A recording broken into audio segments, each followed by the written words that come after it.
కేసీఆర్ ప్రజల్లోకి రావడంతో కాంగ్రెస్లో కలవరం మొదలైంది.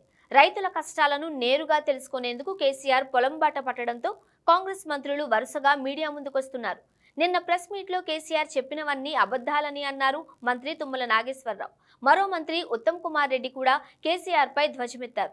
బీఆర్ఎస్ ప్రభుత్వ హయాంలో నీటిపారుదల రంగాన్ని సర్వనాశనం చేశారని, రైతులకు పంట బీమా కూడా ఇవ్వలేదన్నారు. దేశంలోనే పంట బీమా లేని ఏకైక రాష్ట్రంగా తెలంగాణను మార్చారని విమర్శించారు.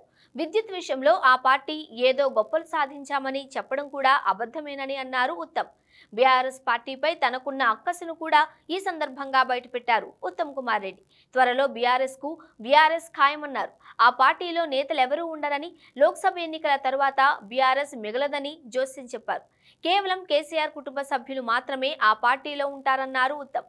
ప్రాంతీయ పార్టీలేవి ఇంత త్వరగా కుప్పకూలిన ఉదాహరణలు లేవని, తెలంగాణలో బీఆర్ఎస్ పని అయిపోయిందని ఆయన అన్నారు.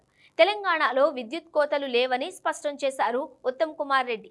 24 గంటల పవర్ పాలసీని తాము కొనసాగిస్తున్నామని చెప్పారాయన.